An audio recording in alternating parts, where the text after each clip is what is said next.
150 कोटीचा हिवानामा करून घेतला आणि हिवानामा केला आणि आमदार आपला खासदार संदीपान भुमरे यांचा जो चालक आहे तो माझा चालक आहे, याच्यात मी काही नाकारत नाही. पण मला एक सांगायचं की अंबादास दानवे यांनी पूर्ण माहिती घेऊन हे आरोप करायला पाहिजे होते. अंबादास दानवे यांनी कुठलीही माहिती न घेता, कुठलाही अभ्यास न करता हे आरोप माझ्यावर आणि माझ्या चालकावर केलेले. मला एक सांगायचं, हा हिवानामा एक तर जे कोण बाई आहे तिनं अर्ज दिला तिला मी ओळखत नाही, माझा चालक बी ओळखत नाही, काय वाघमारे म्हणून बाई आहे.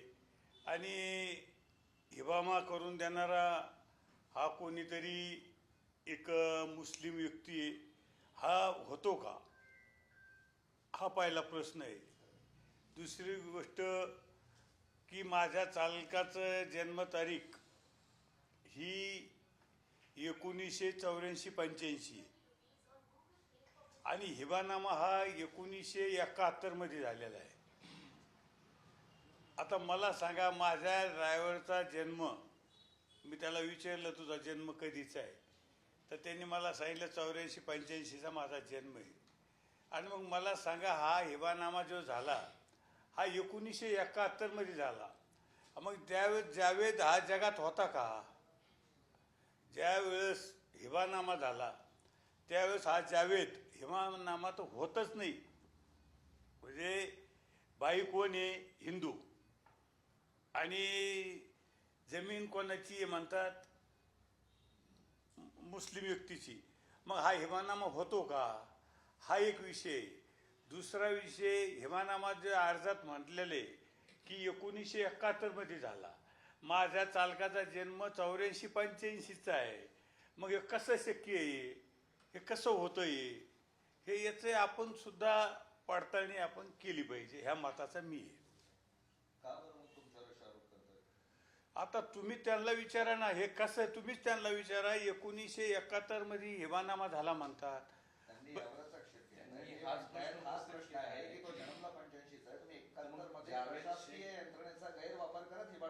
अहो, शासकीय यंत्रणेचा गैरवापर केला असेल तर त्याच्यात तुम्ही चौकशी करा. चौकशी करून जो दोषी असेल त्याला तुम्हाला काय कारवाई करता येईल ती करा.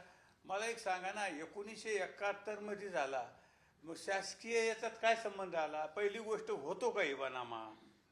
हा हिवानामा होतो का, हा मुळात हा प्रश्न आहे. आणि हिवानामा जो झाला 1971 मध्ये झाला म्हणतात अर्जात. काय, आम्ही तर काही ओळखीत नाही, माझा काही संबंध नाही, माझा चालक आहे पण चालक ओळखीत नाही. चालकनं काल बाईट दिली, तुम्हाला चालकानं सांगितलं मी जाटवाड्याला कधी गेलो नाही. आणि ते कोणतं गाव आहे दुसरं, जोगवाडा, त्या गावाला कधी गेलो नाही. आता मुळात मी कागदपत्र काल काढायला सांगितले ज्यावेळेस तुमच्या माध्यमातून बातम्या आल्या. 174 हा गट नंबरच नाही. काय, 174 हा गट नंबर नाही. आणि 154 गटाचा जो विषय आलेला आहे, 154 गटाचे जे काही ते वाद चालू आहे, त्या गटाचे पैसे हे कोर्टात जमा आहे. 2017 पासून हे पैसे जमा आहे ना. कोणते? मला सांगा, जो गटच नाही, गट फक्त 171 पर्यंत आहे. किती तुम्ही समजून घ्या, किती. माझ्याकडे त्याचं हे सगळं पेपर्स आहे माझ्याकडे. जर गटच 171 आहे तर 174चा हिवानामाचा काय प्रश्न आला? आणि 154 गट जे आहे, 53-54 जे असेल, 54, तर त्याचे पैसे जे काही त्याचा जो मावेजा असेल तो मावेजा कोर्टात जमा आहे. आणि त्याचे ते जे मावेजाचे जे भांडणं चालू आहे ते वेगळे लोक नावं आहे त्याच्यात. माझ्याकडे ते नावं बी आहे, पेपर दाखव, त्याचे नावं आहे माझ्याकडे. तर गट नंबरच 1 ते 54 आहे. आणि मला एक सांगा, 171 पर्यंतच गट आहे, तर 174चा वादाचा प्रश्नच काय असतो हिवानामाचा? हा, गटच नाही. एकशे नाही. माझ्याकडे पेपर आहे सगळे, मी पेपर काढून आणले ना, अधिकारी पेपर आहे. आणि अधिकाऱ्यांना त्याला त्या बैला उत्तर दिलेलं आहे, लेखी उत्तर दिलेले. आता मला सांगा की जर समजा 1150 कोटी हा भाव कोणी काढला है, मला सांगा ना. तिथं काय विषय हा वेगळा आहे, आपल्याला घेणं नाही. 1000 नाही 10,000 कोटी असेल कोणते, पण गटच नाही, काही हेवानामा झालेला नाही, काही माहिती नाही. तर हे कोणत्या आधारे आरोप केलेले आहे?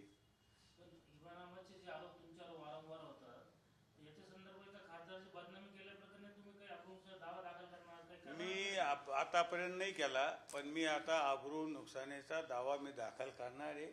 आणि अंबादासना काल तुम्हाला सांगितलं की याच्या आधी सुद्धा माझ्यावर अब्रू नुकसानीचा दावा दाखल केला. काय झालं तर मी सांगतो, 27 तारीख आहे त्याची, मी तुम्हाला लेखी देतो माझ्या मोबाईलमध्ये. हा नाही, जे बापूला मारहाण झाली, बापूच्या वेळेस जे मारहाण झाली, आणि अंबादासना तुम्हाला सांगितलं की काहीच झालं नाही म्हणून. अहो आता 27 तारीख आहे कोर्टात, अंबादास खोटं बोलतो. मी दाखवतो तुम्हाला माझ्याकडे हे कोर्टाचं. मी ह्या बाबतीत सुद्धा अब्रू नुकसानी दावा दाखल करणार. आणि माझा चालक आहे त्यानं सुद्धा काल सांगितलं की मी अब्रू नुकसानीचा दावा दाखल करणार. मला तुम्ही विचारा ना, अंबादासला तुम्ही विचारा हे काय आहे प्रकरण नेमकं.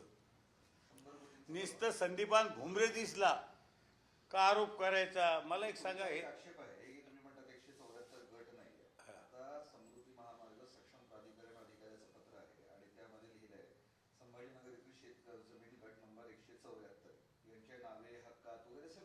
आहे ना, माझ्याकडे आहे ना,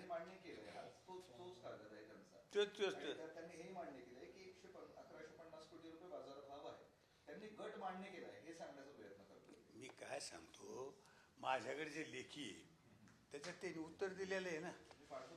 नाही जे त्याचा जे पेपर्स आहे ना सगळे, त्याच्यात हे नाहीच ना. त्यांनी पेपर पण खोटे बनवले असं नाही. आता त्यांना माहित ते काय केलं त्यांनी. हवा मी कशाला बोलू. हवा हे रे पेपर, त्याच्यात बघा ना तुम्ही, 174 गट नंबर आहे का.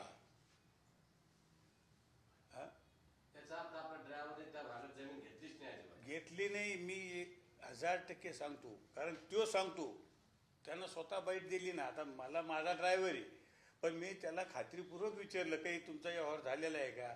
तो म्हणे साहेब मी त्यावेळेस ह्या जगातच नव्हतो, माझा जन्मच 85चा आहे, 84-85चा.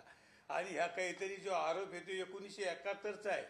आणि त्या बैला मला वाटतं सक्षम अधिकाऱ्यांना उत्तर सुद्धा दिलेलं आहे लेखी, बरं का. लेखी उत्तर आहे माझ्याकडे. त्या बैला जे उत्तर दिलं ना ते त्याचा सुद्धा माझ्याकडे पेपर आहे. ते काय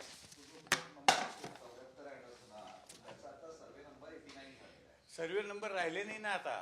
त्यावेळेस सर्वे नंबर होते, त्यावेळेस सर्वे नंबरचे गट नंबर झालेले. ते ऐकून घ्या, ते सर्वे नंबरचे गट नंबर झालेले. आणि मग गट नंबर मध्ये ते नाहीच. आणि ह्या बहिणा वारंवार अर्ज दिलेले, आता नाही दिले. माझ्या माहितीनुसार खूप काही अर्ज दिलेले त्या बहिणी काय.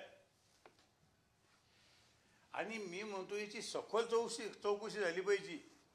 जर कधी माझा ड्रायव्हर जर कधी याच्यात कधी असेल ह्या प्रकरणात, तर त्याच्यावर कारवाई झाली पाहिजे. ह्या माताचा मी ड्रायव्हर असून द्या कोणी असून द्या. पण ज्यांनी पुढे जे आरोप केले, ज्यांनी खासदाराचं नाव बदनाम करण्याचा प्रयत्न केला, यांच्यावर सुद्धा कारवाई झाली पाहिजे. मी आता वकिलाला भेटून करील. मी वकिलाशी चर्चा करून मी आज वकिलाकडे जाणार आहे, वकिलाशी भेटून मी करणार आहे.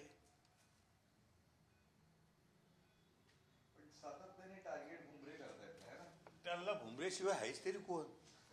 त्यांना येऊन जाऊन उडता बसता भुमरे, उडता बसता भुमरे दिसतो. म्हणून मला सांगायचं की भुमरेचं किती टार्गेट केलं, भुमरे हा माणूस यांना पूर्ण उरणार आहे एवढं मी तुम्हाला सांगतो. काय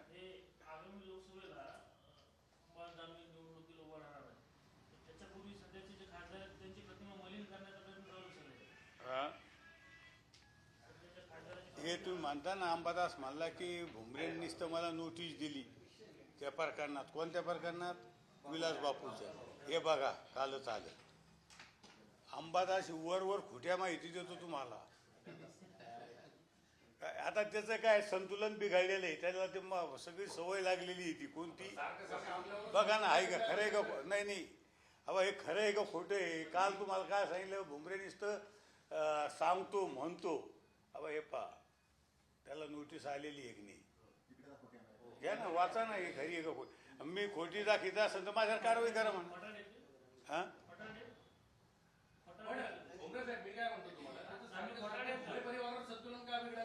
अरे जिल्ह्यात कोण आहे मग?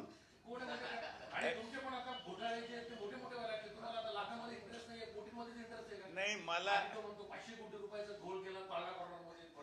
अरे मी काय सांगतो तो ऐकून घ्या ना. मी कोणता घोटाळा केला काय ना. आता एखादा समजा तू माझ्यासोबत राहतो रोज, तो बाहेर काय व्यवहार केला मला माहिती आहे का? मी दोषी आहे का? अरे गैरव्यवहार केलाच नाही, झालाच नाही ना. जर गैरव्यवहार झाला असता तर मी सोबत ठेवणारच नाही ना. हा, पण तुम्ही जर एखाद्यानं गैरव्यवहार केलाच नाही, एखादा जावेद दुसऱ्या नावाचा राहू शकत नाही का? संदीपान एखादा दुसरा राहू शकत नाही, विकास राहू शकत नाही. मग काय विकास राऊत नावाचे किती आहे असे?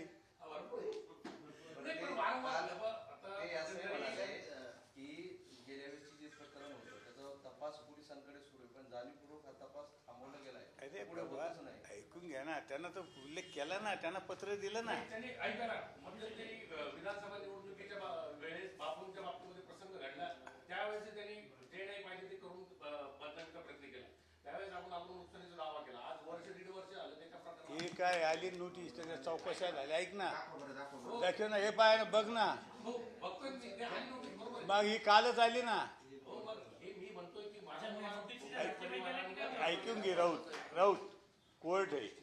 कोर्टात समजून घ्या, कोर्टात प्रकरण गेल्याच्या नंतर किती महिने लागते हे मी काही कोर्ट नाही. पण आली ना नोटीस, 27 तारीख दिली ना. किती? 27/2 दिली ना. मग मला सांगा 27/2 उगाच दिली का? हे अंबादास बोलतोय काय झालं काय नाही. आता कोर्टात प्रकरण गेल्याच्या नंतर त्याला काही महिने लागते का नाही लागते? मी काय कोर्ट आहे का? लगेच कोर्टात प्रकरण गेलं लगेच उद्याच निकाल द्यायचा? त्याला साक्षी पुरावे तपासा लागते की नाही? हा, दानवेंचा वारंवार. आता दानवेकडे तुम्हाला सांगतो, दानवेचं संतुलन बिघडलेलं आहे. दानवेच्या हातात काहीच राहिलं नाही. जिल्हा गेला, सगळा गेला, सगळं गेलं दानवेच्या हातून. तुम्ही पाहिलं असं, महानगरपालिका घ्या, जिल्हा परिषद घ्या, नगरपालिका, काही राहिलं नाही. आता आमदारकी गेली, तो आमदार होत नाही. आता तुम्हाला सांगतो, त्याला ते विरोधी पक्ष नेत्याची ते लावाजावाची त्याला सवय लागलेली. सगळं गेलं, संतुलन बिघडलं. मग कुठेतरी आता त्याला, तुम्हाला माहिती आहे ह्या जिल्ह्यात कोणावर आरोप करा त्याला माहिती कोणाला? अरे मीच आता मग नाही आतापर्यंत आहे ना, मी कधीच कोणी काही जरी बोललं तर मी कधीच कोणाला उत्तर दिलं नाही. पण मला सांगा, जर वारंवार जर मी ही प्रेस आज काय घेतली, मी कधी घेतली घ्यायच्या आधी? मी कधी प्रेस बोलवली का? 35 वर्षात मी प्रेस बोलित नाही. माझ्या विरोधात अनेक जणांना प्रेस बोलिली आहे, पण मी चुकून कधी, तुम्हाला सांगतो मी कधीच प्रेस बोलित नाही. मी कधी मीडियासमोर जात नाही.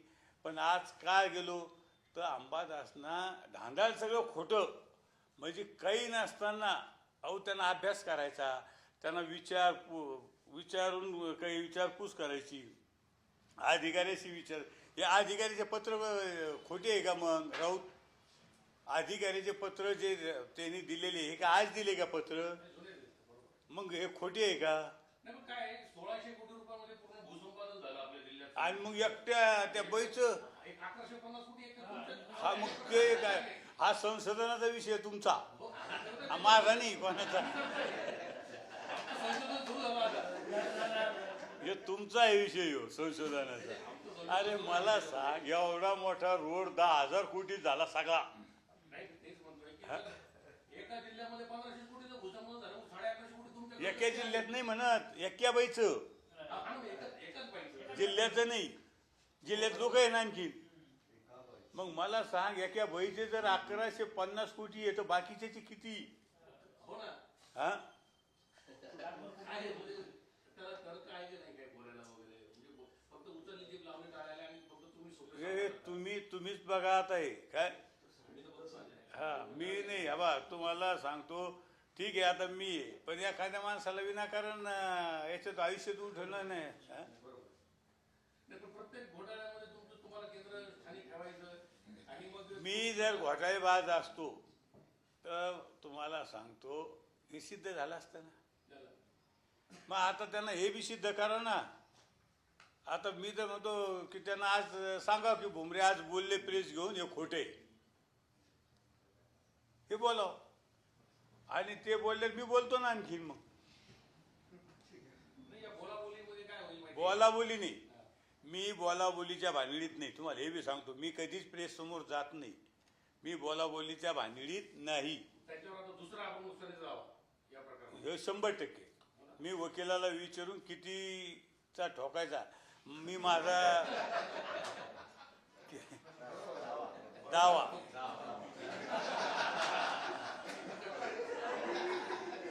किती अब्रू नुकसानीचा दावा ठोकायचा मी वकिलाला विचारून ठेवू.